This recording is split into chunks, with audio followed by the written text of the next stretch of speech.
Today we're getting into the story of Seed Junky Genetics. Yeah, they're behind so many of the cannabis strains, that you see everywhere now. Exactly. We've got this great profile piece that really lays out their journey, how they became such a big deal. It really shows their impact. So our mission today, basically, understand how Seed Junky got so influential, pinpoint those key moments, and we'll give you the condensed story of this major player. It's kind of amazing, right, how something starting in a garage, basically, could grow to dominate in such a fast-moving field. It really is. So, okay, let's start at the beginning. Early 2000s, Southern California, a garage and a basement. That's it. Super humble beginnings. Anthony Hart, the guy behind it all, was just, trying things out. And sharing online? On forums like ICMag, THC Farmer, posting his early breeding stuff. That's actually where the name Seed Junky came from. Real grassroots. Driven by passion, clearly.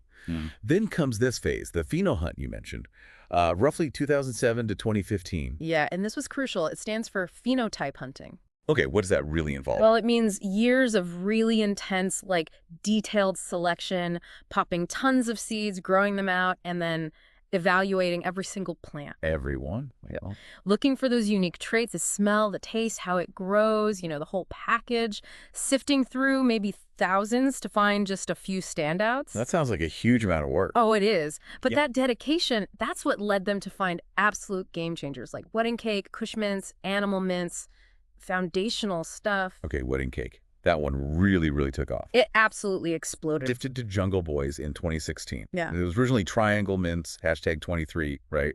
Then they renamed it. Exactly. And its popularity just shot up. Won the High Times Cup in 2018, Leafly's Strain of the Year in 2019. Just massive. What was the magic there genetically? It's a cross of Triangle Kush and Animal Mints. That combination just hit different, the terpenes, the effects, how it grew. Growers loved it. People loved smoking it. It kind of set a new benchmark. Wild how one strain does that. Then there's this big partnership with Berner, right? Forming the Mints brand. That was 2018 to 2020. Yeah, that was a major step. It really broadened their reach, put their genetics in front of way more people. Through Berner's Cookies network, I assume. Right, and the Mints had some huge hits, like the soap and especially Jealousy. Jealousy snags Leafly's Strain of the Year, too, in 2022. Berner called Seed Junky the LeBron of breeders.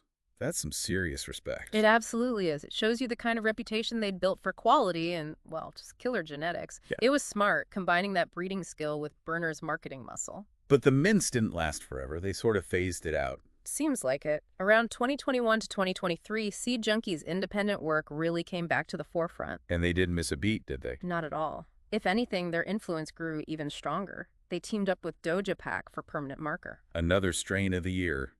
Leafly's 2023 pick. Exactly. It just proved they were still totally dominant on their own. Plus, you have other certified bangers like Ice Cream Cake, which is Wedding Cake X Gelato 33, and Cack Junky.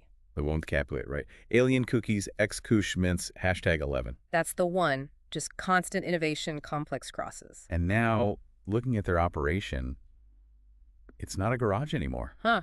No, definitely not. They're headquartered in this, converted aerospace facility in Northridge, California. Big operations in Michigan and New Mexico, too. Full-scale flower rooms, clone banks, R&D labs. It's a proper enterprise now. It really shows that evolution from underground legend to a major agricultural company.